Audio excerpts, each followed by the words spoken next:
નમસ્કાર વિદ્યાર્થી મિત્રો માસ સ્પેક્ટ્રોસ્કોપીના અગાઉના લેક્ચર્સમાં આપણે માસ સ્પેક્ટ્રોસ્કોપીનો સિદ્ધાંત, માસ સ્પેક્ટ્રોફોટોમીટર કેવી રીતે વર્તે છે એની માહિતી મેળવી હતી, કેવી રીતે ફંક્શન કરે છે એની માહિતી મેળવી હતી. મિત્રો, માસ સ્પેક્ટ્રાની મદદથી કેવી રીતે સંયોજનનો અણુભાર શોધી શકાય એના વિશે પણ આપણે વાત કરી હતી. મિત્રો, આજે આપણે માસ સ્પેક્ટ્રાથી કેવી રીતે સંયોજનનું અણુસૂત્ર નક્કી કરી શકીએ, મોલેક્યુલર ફોર્મ્યુલા, એની વાત કરીશું. તો કોઈ પણ સંયોજનની મોલેક્યુલર ફોર્મ્યુલા નક્કી કરવી હોય તો એ કેવી રીતે થાય? મિત્રો, આના માટે જે પ્રારંભિક જરૂરિયાત જે છે એ છે કે સંયોજનના માસ સ્પેક્ટ્રા માટે આપણે જે સ્પેક્ટ્રોફોટોમીટર વાપર્યું છે એ હાઈ રિઝોલ્યુશન ધરાવતું હોવું જોઈએ, એટલે કે એની એક્યુરેસી ખૂબ જ હોવી જોઈએ. તો આવા સ્પેક્ટ્રોફોટોમીટરની મદદથી જે અણુભાર આપણને પ્રાપ્ત થાય છે મોલેક્યુલર આયન પીક દ્વારા એ દશાંશ ચિહ્ન પછી લગભગ 4-5 ડેસિમલ સુધીની એક્યુરેસીથી મળે છે. તો મિત્રો, જે આ માસ મોલેક્યુલર વેઇટ જે છે એ જેટલી એક્યુરેસીથી આપણે મેળવી શકીએ એટલું આપણે મોલેક્યુલર ફોર્મ્યુલા વધુ ચોકસાઈથી નક્કી કરી શકીએ છીએ. તો કોઈ પણ સંયોજનનો અણુભાર વધુ ચોકસાઈથી માપવા માટે હાઈ રિઝોલ્યુશન ધરાવતું સ્પેક્ટ્રોફોટોમીટર ખૂબ જ જરૂરી છે. તો એવા સ્પેક્ટ્રોફોટોમીટરની મદદથી જે સ્પેક્ટ્રા લેવામાં આવે છે એનાથી મળતો અણુભાર જે છે એ ખૂબ જ ચોકસાઈપૂર્ણ હોય છે અને પરિણામે મોલેક્યુલર ફોર્મ્યુલા શોધવામાં એ ઉપયોગી બને છે. દાખલા તરીકે મિત્રો, અહીંયા એક સંયોજનનો અણુભાર ધારો કે 28.0312 હોય EMU, તો 28 એનો નજીકનો પૂર્ણાંક છે. તો એ પ્રમાણે જોતા સંયોજન આ 4 પ્રકારના અણુસૂત્રો ધરાવી શકે: CO, N2, CH2N અને C2H4.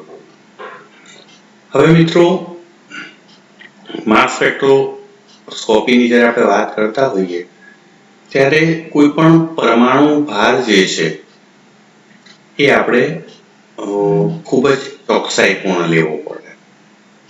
મિત્રો, આપણે સૌ જાણીએ છીએ અત્યાર સુધી આપણે જે ઉપયોગમાં લીધો છે એ તમામ પરમાણુ ભાર હંમેશા પૂર્ણાંકમાં લઈએ છીએ. પણ મિત્રો, કોઈ દિવસ સંયોજનનો જે તત્વોના પરમાણુ ભાર જે છે એ કોઈ દિવસ પૂર્ણાંક હોતા નથી, અપૂર્ણાંક હોય છે. તો આ બાબતને સમજવા આપણે થોડી તો પ્રયત્ન કરીએ. મિત્રો, કોઈ પણ સંયોજન, કોઈ પણ વસ્તુનું માપન એ નિરપેક્ષ રીતે શક્ય નથી હોતું, એટલે કે સાપેક્ષ માપન કરવું પડે છે. એટલે પરમાણુ ભાર પણ જો આપણે કોઈ પણ તત્વનું માપતા હોઈએ તો કોઈક તત્વના સંદર્ભમાં માપવો પડે. તો IUPAC પ્રમાણે કાર્બન 12 ને સ્ટાન્ડર્ડ તરીકે લેવામાં આવ્યો છે, એટલે કે કાર્બનનો પરમાણુ ભાર 12.0000 લેવામાં આવે છે.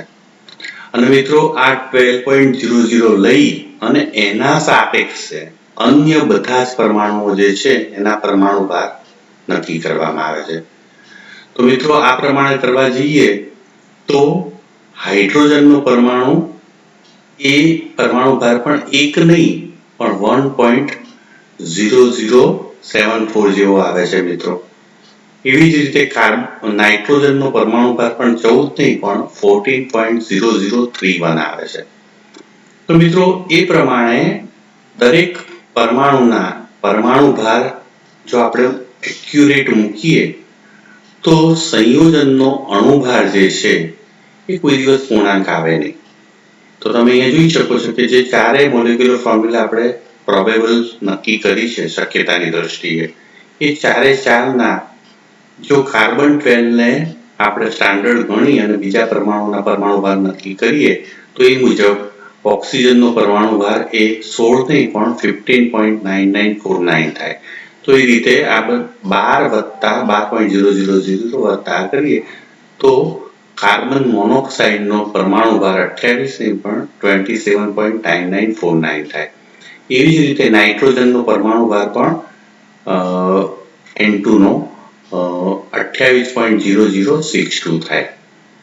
એવી જ રીતે મિત્રો CH2N હોય એનો અણુ ભાર જે છે 28.0187 થાય અને C2H4 નો પરમાણુ ભાર એ 28.0312 થાય. તો મિત્રો જે સંયોજનનો માસ સ્પેક્ટ્રા લીધેલો આપણે એના દ્વારા જે મળેલો એક્યુરસીટી રિઝોલ્યુશન ધરાવતા સ્પેક્ટ્રોફોટોમીટરથી મેળવેલો એ 28.0312 છે અને એ તમે જુઓ છો તો મેચ કરતા આ બધામાં આની સાથે મેચ થાય છે C2H4 સાથે અને પરિણામે સંયોજનનો મોલેક્યુલર ફોર્મ્યુલા જે છે C2H4 થાય. આ મિત્રો જો ચોકસાઈથી તમે સંયોજનનો અણુભાર હાઈ રિઝોલ્યુશન ધરાવતા સ્પેક્ટ્રોફોટોમીટરથી નક્કી કર્યો હશે તો તમે બહુ જ સહેલાઈથી સંયોજનનું અણુસૂત્ર પણ નક્કી કરી શકશો. મિત્રો બીજું મહત્વનું જે આપણને મોલેક્યુલર ફોર્મ્યુલા શોધવામાં ઉપયોગી બને છે એ આઇસોટોપિક્સ એટલે કે સમસ્થાનિક શિખર. મિત્રો સમસ્થાનિક શિખરની ઉપયોગિતા ખૂબ જ છે. તમે તમારી સ્ક્રીન ઉપર જોઈ શકો છો કે જુદા જુદા પરમાણુઓ અને એમના આઇસોટોપનું પ્રમાણ એબન્ડન્સ કેટલું છે એ અહીંયા દર્શાવેલું છે. તો અહીંયા M જે એકચ્યુઅલ પરમાણુ જે છે એનો પરમાણુ ભાર જે છે એનું પ્રમાણ અને સાથે સાથે એના તત્વોનું એટલે કે M+1 કાર્બન 12 છે તો એના કરતા એક વધુ પરમાણુ ભાર ધરાવતું એનું 1.1 છે. એવી રીતે નાઇટ્રોજન 14 અને નાઇટ્રોજન 15 નું પ્રમાણ જે છે 0.4 જેટલું છે. તો આ મિત્રો અહીંયા દરેકનું એના આઇસોટોપનું પ્રમાણ દર્શાવેલું છે. અહીંયા તમે બીજું ટેબલ છે એમાં બધા જ પરમાણુઓના જે આઇસોટોપ જે છે એના પ્રમાણ અહીંયા દર્શાવેલા છે. મિત્રો હાઇડ્રોજનનો એટોમિક વેઇટ એક નહીં કાર્બનના સંદર્ભમાં 1.007825 થાય છે.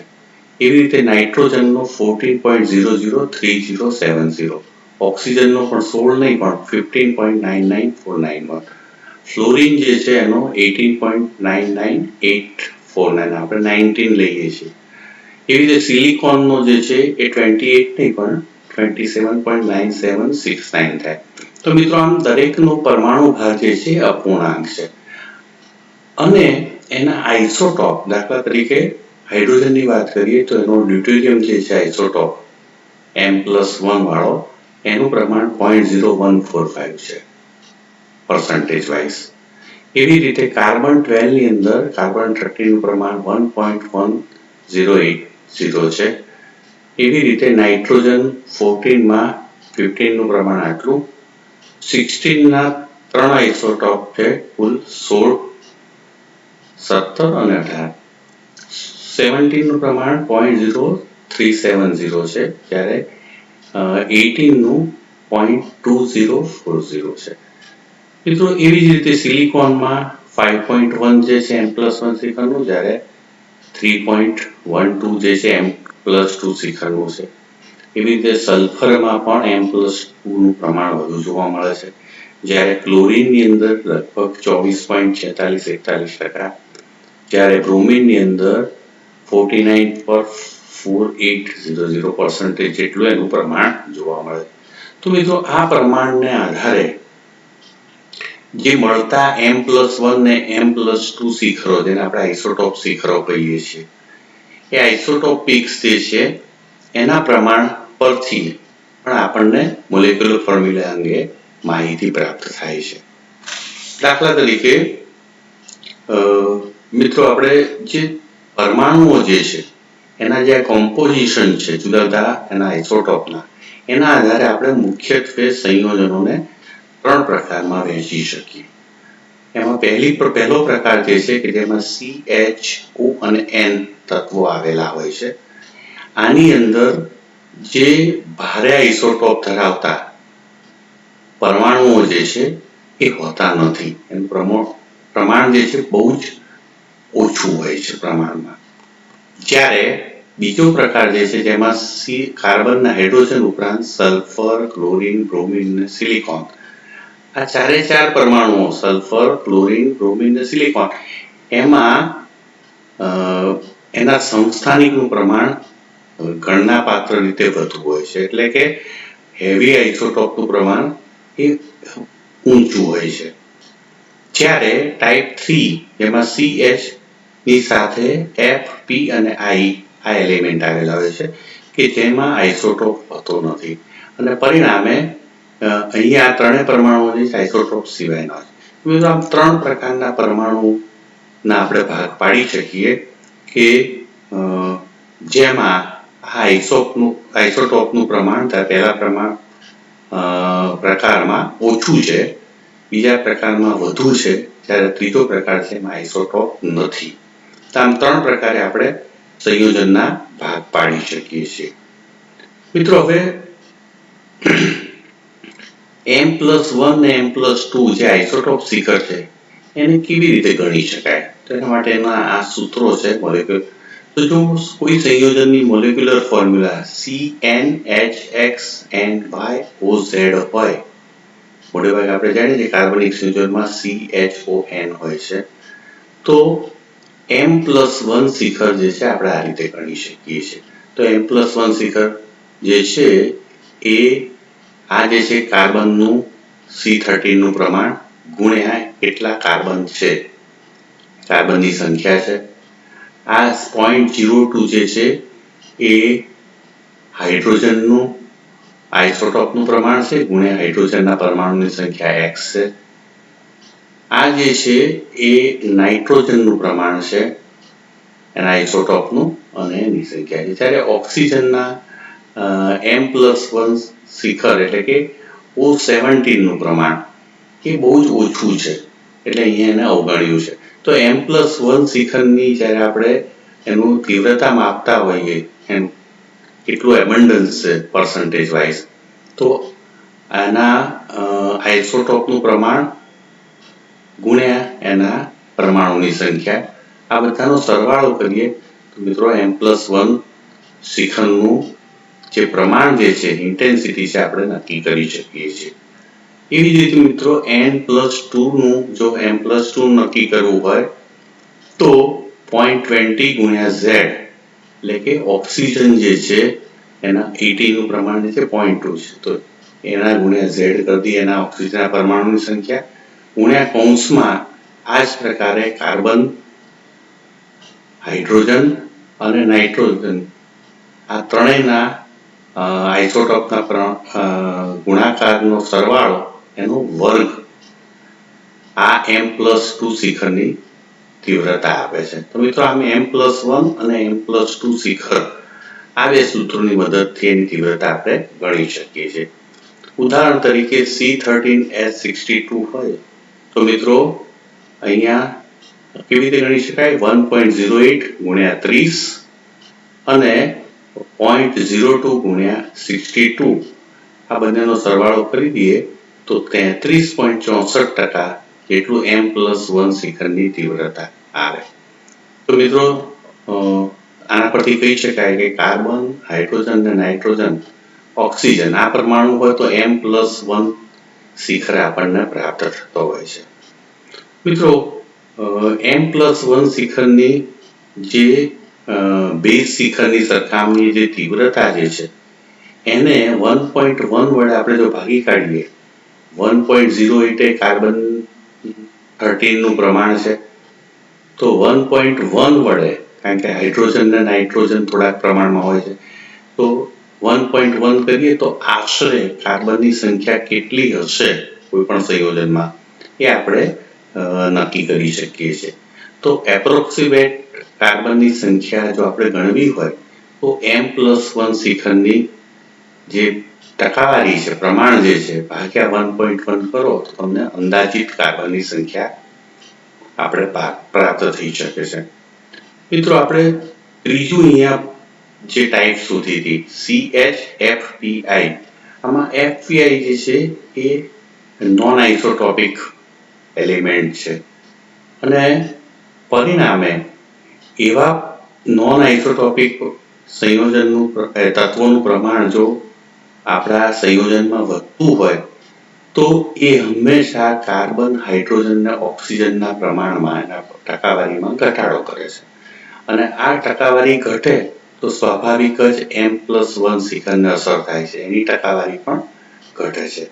તો મિત્રો F અને I જેવા નોન આઇસોટોપિક પરમાણુઓ સંયોજનમાં હોય તો એ CHO ની ટકાવારીમાં પણ ઘટાડો કરે છે અને સાથે સાથે M+1 શિખરની પણ તીવ્રતામાં ઘટાડો કરે છે. તો આમ ત્રીજામાં પ્રકારમાં પણ આપણે આ રીતે જોઈ શકીએ છીએ. મિત્રો બીજો પ્રકાર જે છે બહુ અગત્યનો છે. આપણે હમણાં જ વાત કરી કે કાર્બન, હાઇડ્રોજન જોડે ક્લોરીન, બ્રોમિન, સિલિકોન જેવા હાઈ એબન્ડન્સ ધરાવતા હેવી આઇસોટોપ જો હોય તો એ હંમેશા ક્લોરીન જે છે એ 35 અને 37 છે એટલે +2 નો ફેર છે એટલે M+2 શિખર આપે. એવી રીતે બ્રોમિન પણ 79 અને 81 છે તો એ પણ M+2 શિખર આપે છે. તો મિત્રો જો સંયોજનમાં 2 ક્લોરીન હોય કે 2 બ્રોમિન હોય અથવા તો 1 ક્લોરીન 1 બ્રોમિન હોય તો M+2 શિખર ઉપરાંત M+4 પીક્સ પણ મળવાની શક્યતા થાય છે. તો આમ મિત્રો આવા ક્લોરીન અને બ્રોમિન જેવા સંયોજનો જ્યારે પણ સંયોજનમાં હાજર એટલે કે ટાઈપ 2 પ્રકારના સંયોજનો હોય ત્યારે હંમેશા M+2 અને M+4 શિખરના તીવ્રતાને આધારે આપણે કેટલાક નિર્ણયો હાજરી અંગે લઈ શકીએ છીએ. દાખલા તરીકે જો M+2 શિખરની તીવ્રતા 4.4 હોય તો એમાં સલ્ફર હાજર હશે 33% હોય તો ક્લોરીન હાજર હશે. એવી રીતે 66% હોય તો 2 ક્લોરીનની હાજરી હોઈ શકે. 98% એટલે કે લગભગ મોલેક્યુલર એનર્જી જેટલી જ તીવ્રતા ધરાવતું M+2 શિખર હોય તો એ બ્રોમિનની હાજરી સૂચવે છે. એવી રીતે 131% જો હોય તો ક્લોરીન અને બ્રોમિન બેને એક પરમાણુ હોઈ શકે અને જો 2 બ્રોમિન હોય તો લગભગ 198 થી 200% જેટલી તીવ્રતા ધરાવતો M+2 શિખર મળે છે. તો મિત્રો આમ જ્યારે ક્લોરીન કે બ્રોમિન જેવા ઊંચા પ્રમાણ ધરાવતા સમસ્થાનિકો, હેવી સમસ્થાનિકો હોય ત્યારે સંયોજનમાં M+2 શિખરના આધારે આપણે ક્લોરીન અને બ્રોમિન કે આવા સલ્ફરની હાજરીનો નિર્ણય જે છે એ આપણે સારી રીતે કરી શકીએ છીએ. તો મિત્રો એ પણ આપણને અણુ સૂત્ર નક્કી કરવામાં મદદરૂપ થાય છે. મિત્રો અણુ સૂત્ર નક્કી કરવા માટે નાઇટ્રોજન રૂલ્સ પણ બહુ અગત્યનો છે. તો નાઇટ્રોજન રૂલ્સ શું છે? તો એને આપણે કહીએ કે જો સંયોજનનો મોલેક્યુલર વેઇટ આપણે માસ સ્પેક્ટ્રોસ્કોપીના આધારે નક્કી કરીએ છીએ એ જો એકી પૂર્ણાંક સંખ્યા હોય એટલે કે ઓડ હોય તો હંમેશા સંયોજન નાઇટ્રોજન ધરાવે જ અને એ એકી સંખ્યામાં ધરાવે એટલે કાં તો 1 નાઇટ્રોજન હશે, 3 હશે, 5 હશે, 7 હશે એવી રીતે. તો મિત્રો નાઇટ્રોજનનો નિયમ એમ કહે છે કે જો સંયોજનનો અણુભાર એકી સંખ્યા હોય તો એમાં નાઇટ્રોજન હોય જ અને એકી સંખ્યામાં હોય. પણ જો સંયોજનનો અણુભાર ઇવન હોય, બેકી હોય તો એવી વખતે કાં તો સંયોજન નાઇટ્રોજન નહીં ધરાવતો હોય એટલે કે 0 સંખ્યા હશે અથવા તો બેકી સંખ્યામાં હશે એટલે કે 2, 4, 6, 8 એવી રીતે. તો આમ મિત્રો નાઇટ્રોજન રૂલ્સના આધારે પણ નાઇટ્રોજનની સંખ્યાની એટલે નાઇટ્રોજનની હાજરી તો ગેરહાજરી આપણે નક્કી કરી શકીએ છીએ. તો મોલેક્યુલર ફોર્મ્યુલા શોધતી વખતે નાઇટ્રોજન રૂલ્સ પણ આપણને મદદરૂપ થાય છે. કેવી રીતે થાય છે આપણે આગળ ઉદાહરણથી જોઈએ છીએ મિત્રો. 1963ની અંદર બેનોન અને વિલિયમ્સ નામના વૈજ્ઞાનિકોએ ખૂબ જ મહેનત કરીને લગભગ 500 અણુભાર ધરાવતા સંયોજનો ત્યાં સુધીના સંયોજનોના મોલેક્યુલર વેઇટ એક્યુરેટ અને એના ઉપરાંત દરેક જે કોમ્બિનેશન છે અણુભારનું અણુસૂત્રનું એ દરેક કોમ્બિનેશનના M+1 અને M+2 પીક્સ જે છે એના રિલેટિવ એબન્ડન્સ એટલે કે સાપેક્ષ પ્રમાણ પણ એમણે ગણતરી કરી નાખી કેલ્ક્યુલેશન કરીને. તો મિત્રો આમ કોઈ પણ સંયોજન હોય તો એના જુદા જુદા કેટલા અણુભાર ધરાવતા કોઈ સંયોજન છે તો એના મોલેક્યુલર ફોર્મ્યુલા કેટલી શક્ય બને કોમ્બિનેશન CHON ના એ એણે ગણ્યા અને દરેક કોમ્બિનેશનનું મોલેક્યુલર વેઇટ એક્યુરેટ અને સાથે સાથે M+ અને M+2 શિખર એટલે કે બંને આઇસોટોપ શિખરની તીવ્રતા એનું પ્રમાણ જે છે કેટલું એ પણ એણે ગણી કાઢ્યું. તો આમ બેનોન અને વિલિયમ્સના ટેબલ્સ કેલ્ક્યુલેશન કરેલા એની મદદથી પણ આપણે મોલેક્યુલર ફોર્મ્યુલા જે છે એ બહુ સહેલાઈથી શોધી શકીએ છીએ. તો આમ 1963નો જમાનો કે જ્યારે કોમ્પ્યુટર પણ બહુ અસ્તિત્વ ધરાવતા નહોતા એવા સમયમાં બેનોન અને વિલિયમ્સે કેલ્ક્યુલેટરની મદદથી આ જે છે કોમ્બિનેશનના અણુભાર અને M+ અને M+2 શિખર આઇસોટોપ શિખરની તીવ્રતા પણ એમણે નક્કી કરી. મિત્રો હવે આપણે કેટલાક સંયોજનોના મોલેક્યુલર ફોર્મ્યુલા કેવી રીતે નક્કી થાય છે એ પણ આપણે જોઈશું. મિત્રો અહીંયા તમે જોઈ શકો છો સ્ક્રીન ઉપર એક ટેબલ આપેલું છે. અણુભાર જે છે એ જો 44 હોય કોઈ પણ સંયોજનનો એટલે કે ધારો કે માસ સ્પેક્ટ્રોફોટોમીટરથી આપણે જો અણુભાર શોધીએ તો એ એક્ઝેક્ટ 44.0290 આવે છે.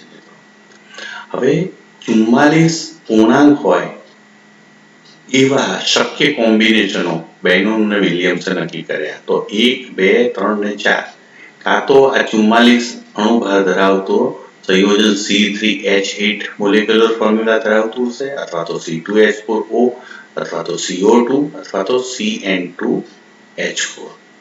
તો મિત્રો આમાં તમે જો એક્ઝેક્ટ અણુભાર ગણો તો આમાં 3 કાર્બન ને 8 હાઇડ્રોજન છે. તો 3 કાર્બનના મોલેક્યુલર એટોમિક વેઇટ મૂક્યા અહીંયા અને હાઇડ્રોજનનો પણ મેં તમને અગાઉ વાત કરી તેમ exact molecular weight atomic weight મૂકી અને એ કરતા 44.06260 થાય છે અણુભાર. તો C3H7 મોલેક્યુલર ફોર્મ્યુલાનો અણુભાર જે છે એ આટલો થાય. જો આ મોલેક્યુલર ફોર્મ્યુલા હોય તો એનો કેલ્ક્યુલેશન કરતા અણુભાર એ 44.02620 આવે છે. જો કાર્બન ડાયોક્સાઇડ સંયોજન હોય તો એનો અહીંયા ભૂલ થઈ છે 43.98983 અહીંયા હું ખોટું લખેલું છે. એવી જ રીતે CN2H4 એનું 44.0374 થાય. તો મિત્રો આમ ચારે ચાર મોલેક્યુલર ફોર્મ્યુલાના અણુભારને તમે જો જુઓ તો એક્સ-રે કે માસ સ્પેક્ટ્રોફોટોમીટરથી જે અણુભાર આપણે શોધ્યો એ 44.0290 એટલે કે 290 આવે છે. તો મિત્રો આમાં તમે જોઈ શકો છો 626 જીરો અહીંયા જીરો 262 છે. આ તો 43 છે જ્યારે આ 44.0374. તો એમ જોવા જઈએ તો આ સૌથી નજીકનો છે મિત્રો. તો આ ચારે ચાર અણુભારમાં ને આ માસ સ્પેક્ટ્રોફોટોમીટરથી મેળવેલા અણુભાર સાથે સરખાવીએ તો આ જે છે C2H4O એ આપણે મોલેક્યુલર ફોર્મ્યુલા નક્કી કરી શકીએ છીએ. તો મિત્રો બેનોન અને વિલિયમ્સે આ અણુભાર તો નક્કી કર્યા પણ સાથે સાથે એના M+1 અને M+2 શિખરોની તીવ્રતા પણ નક્કી કરી. મિત્રો આ બાબતને સમજવા માટે હજુ એક આપણે સરસ ઉદાહરણ લઈએ. દાખલા તરીકે અણુભાર 166 હોય તો આ બેનોન અને વિલિયમ્સનું ટેબલ છે મિત્રો. તો આટલા કોમ્પોઝિશન છે 3, 3, 6, 7, 8, 9, 10, 11, 12, 13 ને 14. તો આ મિત્રો 14 કોમ્બિનેશન છે. આ 14 અણુસૂત્રના કોમ્બિનેશન નો એક્યુરેટ માસ જે છે એ આટલો એમણે કેલ્ક્યુલેટ કર્યો. આ દરેક કોમ્બિનેશન માટે m+1 શિખરની તીવ્રતા પણ એમણે કેલ્ક્યુલેશન કરી સૈદ્ધાંતિક રીતે. એવી જ રીતે m+2 શિખરની. તો આમ એક્યુરેટ અણુભાર, આઇસોટોપિક m+1 અને m+2 દરેક કોમ્બિનેશન માટે કોમ્પોઝિશન માટે એમણે નક્કી કર્યા. તો 166 અણુભાર ધરાવતા આટલા શક્ય કોમ્બિનેશન, દરેકના એક્યુરેટ અણુભાર, m+1 અને m+2 શિખરની તીવ્રતા આઇસોટોપિકની પણ અહીંયા દર્શાવેલી છે. હવે મિત્રો જ્યારે હું સંયોજનનો અણુભાર શોધું છું તો મને એક માસ સ્પેક્ટ્રા મેં લીધો, તો એમાં મને સંયોજનનો અણુભાર આટલો મળ્યો 166.068823 અને એનો m+1 શિખર જે છે 10.15 અને m+2 1.1 મળે છે. તો આમ હું કહી શકું કે મને 3 પરિણામ મળ્યા માસ સ્પેક્ટ્રામાંથી. એક તો અણુભાર મળ્યો, ઉપરાંત m+1 અને m+2 શિખરની તીવ્રતા પણ મને મળી. હવે હું આ 3 મૂલ્યોને હું બેનોસ અને વિલિયમ્સના અગાઉના ટેબલો સાથે સરખાવું છું. તો મિત્રો અગાઉના ટેબલ સાથે સરખાવતા મને એક કોમ્બિનેશન આ જે પિંક કલરમાં દર્શાવેલું છે એ અને આ બંને નજીકના માલુમ પડે છે, જ્યારે બાકીનામાં તો ઘણો બધો ફેર છે. તો આમ મિત્રો જે કોમ્બિનેશન કમ્પેરિઝન કરતા મને યોગ્ય લાગ્યા એવા 2 કોમ્બિનેશન એ અહીંયા દર્શાવેલા છે. તમે જોઈ શકો છો. તો કમ્પેરિઝન કરતા મોલેક્યુલર ફોર્મ્યુલા મે બી C8H12N3O હશે અથવા તો C9H10O3. હવે મિત્રો અગાઉ જ મેં નાઇટ્રોજન રૂલ્સની તમને વાત કરી. નાઇટ્રોજન રૂલ શું કહે છે કે જો સંયોજનનો અણુભાર એકી સંખ્યા હોય, અહીંયા આપણો અણુભાર બેકી સંખ્યા છે 166 એટલે બેકી સંખ્યા, પણ જો અણુભાર એકી સંખ્યા હોય તો સંયોજનમાં નાઇટ્રોજન હોય જ, અને એ કેવી હોય એકી સંખ્યામાં એટલે કે 1 3 5 એવી રીતે. પણ જો મિત્રો અણુભાર બેકી સંખ્યા હોય તો એમાં નાઇટ્રોજન કાં તો નહીં હોય, અને જો હશે તો બેકી સંખ્યામાં હશે. તો અહીંયા 166 છે એનો અર્થ એવો થયો કે એમાં નાઇટ્રોજન ના હોય અથવા તો હોય તો બેકી સંખ્યામાં હોય. તો અહીંયા તમે જો આ બંને સૂત્રો જે છે, આ સૂત્રની અંદર નાઇટ્રોજન એકી સંખ્યામાં છે, તો અણુભાર બેકી છે તો નાઇટ્રોજનની સંખ્યા પણ બેકીમાં જ હોવી જોઈએ. તો આનો અર્થ એમ કે આ સૂત્ર જે છે એ નાઇટ્રોજન રૂલ્સ મુજબ ખોટું ઠરે છે. તો અહીંયા એકોર્ડિંગ ટુ નાઇટ્રોજન રૂલ્સ આપણે આ સૂત્ર જે છે એ ફિટ બેસતું નથી, એટલે એને અવગણીએ છીએ. એટલે અણુસૂત્ર આ હોવું જોઈએ. તો અણુસૂત્ર આપણે આની શક્યતા તપાસવા માટે આપણે m+1 m+2 શિખરોની પણ તીવ્રતા જોઈએ. તો આપણે જે સૂત્ર શોધ્યું હતું m+1 શિખરનું, એના મુજબ કેલ્ક્યુલેશન કરીએ તો m+1 શિખરની તીવ્રતા આટલી મળે છે અને પેલી આટલી મળે છે. તો C8H આ સૂત્રની આટલી મળે છે અને આની જે છે એ આટલી મળે છે. તો આ બંનેને પણ આપણા પરિણામ સાથે સરખાવીએ તો આ જે છે એ વધુ નજીકનું ધરાવે છે. તો આમ C9H10O3 એ m+1 m+2 અને મોલેક્યુલર વેઇટ આ ત્રણેયની સાથે મેચ પણ થાય છે, અને સાથે સાથે આ નાઇટ્રોજન રૂલ્સ મુજબ શક્ય પણ નથી. એ બધાને જોતા C9H10O3 એ આ પરિણામ માટે જે સ્પેક્ટ્રા લીધો એના માટે અણુસૂત્ર હોવું જોઈએ.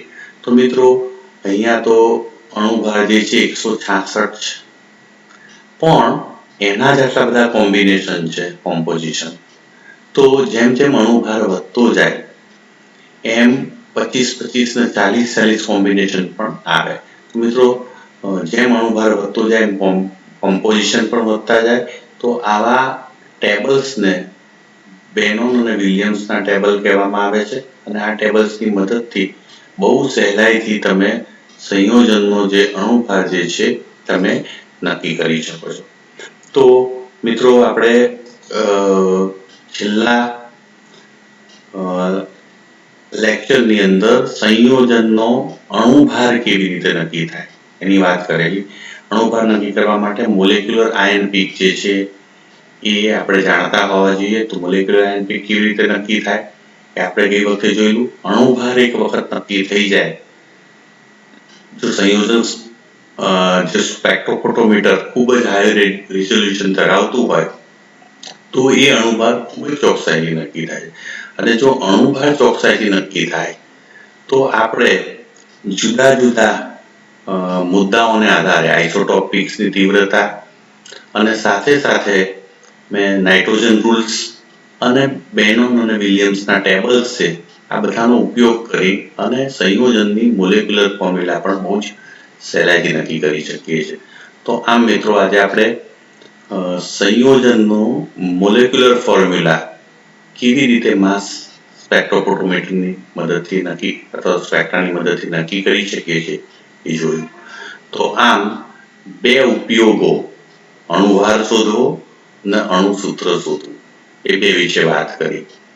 આપણે હવે નેક્સ્ટ ટાઈમ સંયોજનના ક્વોલિટેટિવ અને ક્વોન્ટિટેટિવ એનાલિસિસમાં માસ સ્પેક્ટ્રોફોટોમીટરની શું ઉપયોગિતા છે એની પણ વાત કરીશું. સાથે સાથે મિત્રો જે ફ્રેગમેન્ટેશન થાય છે, અણુઓના ટુકડા થાય છે, આ ફ્રેગમેન્ટેશન કેવી રીતે થાય છે, ફ્રેગમેન્ટેશન પ્રોસેસ શું છે અને ફ્રેગમેન્ટેશન દરમિયાન શું આપણે સમજવા માટે ધ્યાનમાં લેવું જોઈએ અને ફ્રેગમેન્ટેશન જુદા જુદા અણુઓમાં કેવા વિશિષ્ટ પ્રકારના ફ્રેગમેન્ટેશન થાય છે, ફ્રેગમેન્ટેશનના પ્રકાર કેટલા, આ બધી બાબતોનો વિગતવાર અભ્યાસ કરીશું. તો મિત્રો ફરી મળીએ, ત્યાં સુધી રજા આપશો. નમસ્કાર.